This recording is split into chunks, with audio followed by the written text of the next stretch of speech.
damage to deter the Grok from just moving freely around the map. You know what this is?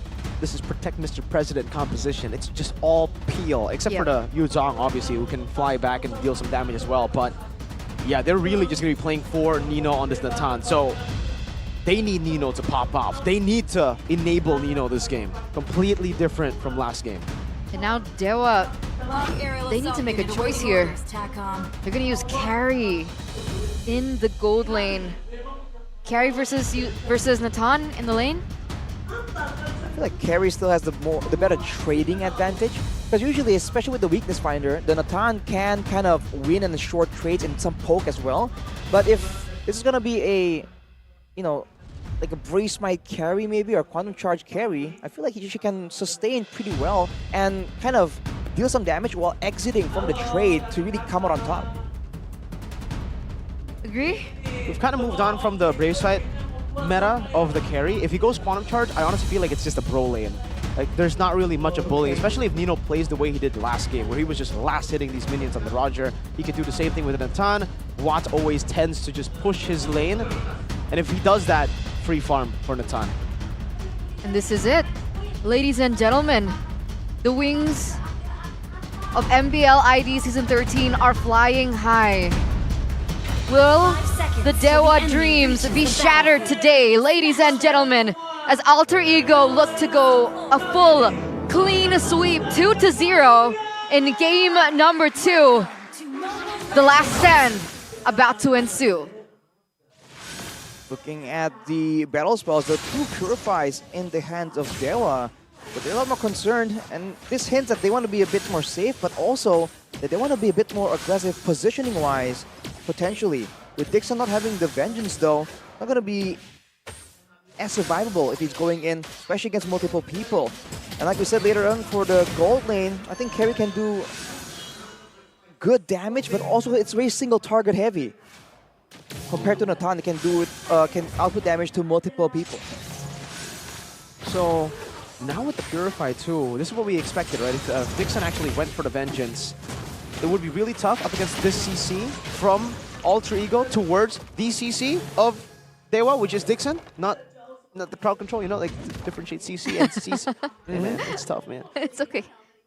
Is it CC or Chi-Chi? Some people like... That's how they say it in the Indo desk, but I believe exactly. CC is the way you say it in English. Yeah. It gets kind of confusing, but it is what it is. The CC to the CC, but he purifies it. We'll see how this plays out here, especially in the mid game. I think Krite is just having a lot of success in just threatening keys away from these fights, and you're really seeing that once again, Alter Ego are the ones who are a bit more proactive and looking for opportunities. It seems like Gary just wants to try and use that mobility to actually find more undisturbed, less conflict-heavy resources this time. Looking at the emblems by GamesMax, Watt with the Master Assassin, Basic Emblem, and Quantum Charge. So, might be a bro lane unless a gank comes in, generally. Keys with the Focusing Mark, though, he will be trying to just enable and use the Hard Guard in a more aggressive manner. Whereas, I think Pi on the Agility and Festival of Blood is going to be just trying to be sustainable and mobile enough to at least keep up with Dixon just moving around the map. Oh, this is danger for DEWA. If Alter Ego secure the neutral objective with this composition, if they snowball with the Natan, it'll be really scary. And Krite is already chucking Drian down. Purify instantly. Taz, no Detonus welcome as Gary continues the turtle, but they reset it for now. No Purify on Dixon will mean that Alter Ego can actually utilize a lot of their CC. Meanwhile, the Grok now has hit level 4. Can go in for the dive wall, charge in the back right now, and that is going to be Gary who wins it out in the end with the help of the Hard Guard. First blood though, 4 Pies. Krite flickers out to safety. It's a 1-for-1 trade. Neutral objective for a kill. Ooh, that could have gone so wrong for DEWA. The fact that they also committed onto Angela mid means that the clear is not going to be as fast unless Drian wants to go for the babysit. And when he does, he doesn't have any access to this. The invasion. Okay. Okay, the reset happens. Is he able to take it away? The bottom lane, Watt has the Purify, will be able to escape, dealing some damage back as well. We go back to Taz to see if he got the orange buff. No, Drian took it away, revenge! Drian with the purple buff, steal, now Gary, shield unity. To go over to Rasi, who still is able to dodge away for now, flickers out of the barrier. Taz will be able, at least I think, to take the orange buff, has the retreat, uses it up. In the mid lane, Krite winning out in the trade against Kaze. It's a definite reverse Uno card from game number 2 with Drian being able to pick up the Grok. He's able to do exactly the same thing that Rossi did on to Gary in game number 1. And has it done work just yet? It seems like they're at least the same level. There's not a difference this time around. Both junglers still even as of right now. Seems like I think Gary has a bit of an XP lead, but look at this play. Oh no, the rock gets nom-nommed. I don't know how you eat rocks, but Taz did it. And he took him out. Swallowing rocks for breakfast. That is what Taz was doing. Now with that pressure, you can see that they are falling further back. And they really can't be aggressive unless they do have the two solid rocks just rolling around. Gary and Rian on the Grok and the Baxia. So in that sense, it becomes a bit more predictable for Alter Ego because they know that wherever those two go, that's where the aggression will follow. And if they're not around, that's where Alter Ego are the ones that can dictate the pressure and clear the waves faster and out-damage the members of DEWA. Going on Wolf King. Dixon pulled back. Drian going for the purple buff. Here, he might still be trying to go for it. Hard guard on the Dixon. Taz has it, that's in his welcome. Ken, you know, he actually does not. That's his zoning coming down, and that is a good wild charge for Taz. What? To secure it, the retreat battle was won out pie. Gets the kill onto Gary. Dixon is playing with the yo-yos, but Alter Ego don't care. Wow, Alter Ego win out the neutral objective battle and also trade a kill for it. Whoa, wait. Was Gary taken out before they went for the retreat battle? Or No. did they go for 50-50? But Taz got knocked up by Drian, right? Yes, he did. What? I think that Pai, I think, went for Gary to try and equalize the situation. Oh, he got petried and wild charged. Gary. Right, so Gary was just crowd controlled as well. So great from Alter Ego to know that, of course, Taz will get crowd controlled, but the least they can do for their jungler is to make sure that the odds are evened out, as Watt takes a lot of damage. It's just going to be a dive coming through, though. Yeah, they're just going to go for the turret there. Has the entropy behind as well, and that's another Purify pop for Watt. It almost seems like he doesn't have Purify because it's always on cooldown. It must be so tough with so much aggression coming through, plus the fact that Nino has a little bit more to play with in terms of range as well. It's not a great start for carry at all, but wait a minute. Rian, wild charge. The back of the turret, but the turret will be taken for free. Gary wants to go in, nom. It was a rock earlier, now it is a Baxia with his shield, and it's just a disengage nom and a spit back for the disengage. Oh, what? I'm offended to the base with the flicker as well. Comboed in with a wild charge by Krite, who stole it away from Drian. Oh man, Gary, second death this game. He's offended, for sure. That is a good pickoff coming in from Alter Ego.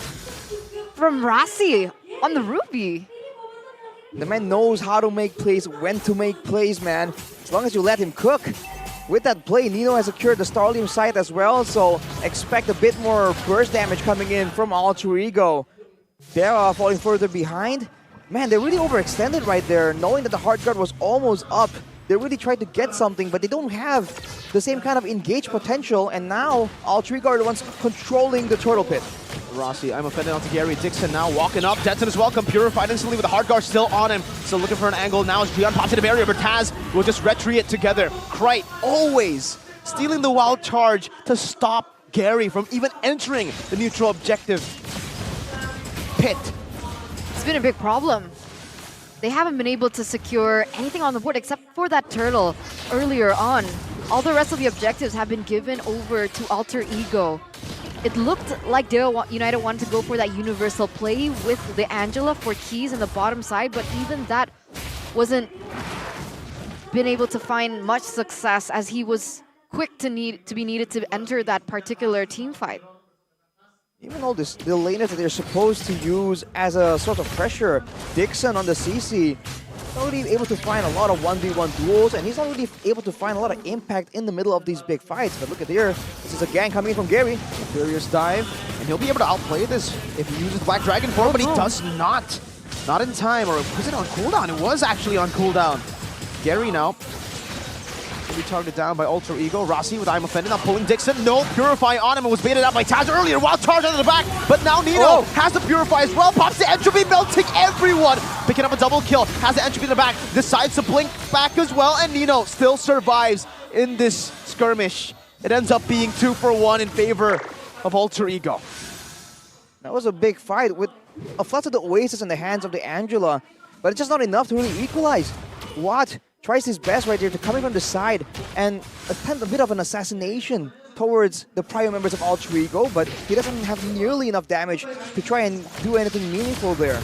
Meanwhile, on the side of Alter Ego, see Divine Glaive rushed by Krite, so the burst damage is going to be there, especially if he steals away the wild charge and lands it on multiple people. That can be, once again, a big game-changing moment. Whereas for Nino, I feel like he's just building straight for the Holy Crystal. There's no real reason to really pump the brakes right here. He isn't really in any danger. There's not really a lot of ways for DEWA to really try and zone him or threaten him in the middle of all these big fights. That's actually interesting. I thought Krite wanted to go a little bit more utility with the way that he's been playing. While Charge, like Mirko mentioned earlier on, only using it in these neutral objectives, doesn't even get caught out. He's still at 006, but he goes Enchanted Talisman and then Divine Glaive. Why straight Divine Glaive? I think usually when it's a bit more of a close fight, a bit more of a messy fight, you were going to go for the Blood Wings, right? That's the new popular item that gives you a bit of survivability. As a short-range mage like a Valentina, there's just great value on that item.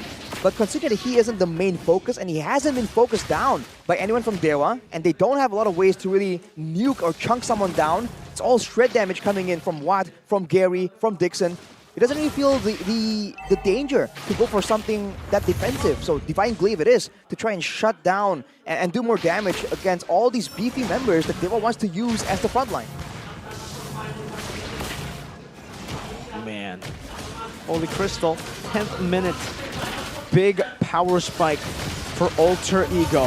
And they decide to utilize it. Drian gets melted before he can even do anything! Dixon is next, he pops the ultimate, but what can that do against a Natan who already has a Holy Crystal? Holy moly! Alter Ego snowball is real. It's a 2.8k goal lead. And it might just be bumped up to 3,000 with the Lord taken away. And Nino still just going at the turret with no threat at all. Presented by DEWA. That instant shred of power. You could see that instant swap, that switch coming through from Alter Ego, instantly capitalizing over that momentum flick. And here we are, 3k gold lead for Alter Ego, a Lord on the way in the top side. And the fact that a Natan has already reached that power spike, how do DEWA want to go for this? How do they change? What do they do? How do they take Nino out? Ooh, they lose their purple buff as well here. How to take Nino out? There are just so many layers to Alter Ego, and DEWA, there's just so many problems. They have to try and find a way to get past the front line and go for the immediate dive onto Nino. But the issue is, now with the Holy Crystal as well, yes, they are Radiant Armors in the inventory for Baxia and Grok, right? For Gary and Drian, but we saw how easily they got destroyed and demolished by that late game Natan damage. So they have to try and wait for a moment where the Purify isn't up first of all, and just go at it. Spend multiple battle spells to try and take him out. That's about the only play they have. And at this point, it's on the shoulders of Alter Ego to let them have that play. They baited out the Poissons already. Driano almost gets deleted from the Land of Dawn just with a few shots. And the last tick of the Glowing Wand, luckily he has K's with the Angela and the Flask of the Oasis to help. But my god, that's a frontliner. Problem is, Nino has Blood Wings too now, so other than that versatility that he has in these team fights, he also has an additional amount of damage. And they're going for it. That tower's gonna fall so quickly. They can't even engage. What can they do? If they go in, they die. If they don't do anything, their turrets get eaten alive. That's the big problem here. No real engage tool, no real catch either. They were just banking on being able to chase and run someone down using the Angela and the Entanglement as an extra bit of crowd control. But now they don't even have wave clear, and Alter Ego go for it. Yeah, but if you charge in, you die. Remember, you can't team fight, not against this comp when it's snowballed like this. DEWA United at the brink, their last hope of making it to the playoffs. This is it for DEWA. It's fight or flight, and Alter Alter Ego don't even give them the chance to fight. Did you see that? Well, Charge does get it, but he was able to utilize that Purify like he wanted 7 seconds. So they do have engaged, but at this point, they can't utilize it at all. What are they supposed to do? Just engaging isn't enough, man. You have to time the Purify as well. Look at Nino. I mean, if you're in his shoes, 5-0, no real damage threat coming in from DEWA.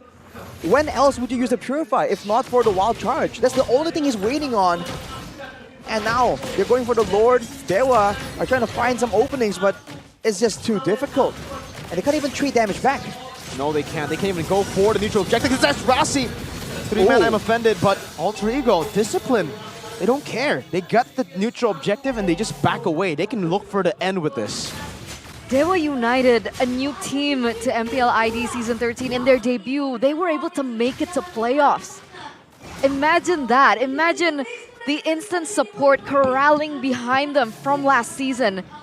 This season, they started off so well with Drian coming to the mix.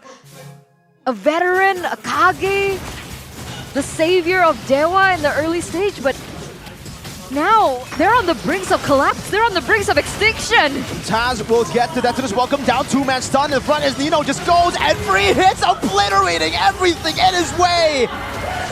That was last breath taken by Alter Ego as they move forward.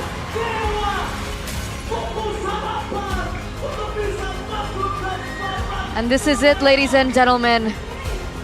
The final stand of the Sons of Gods. They fought with all that they had up until week number 8.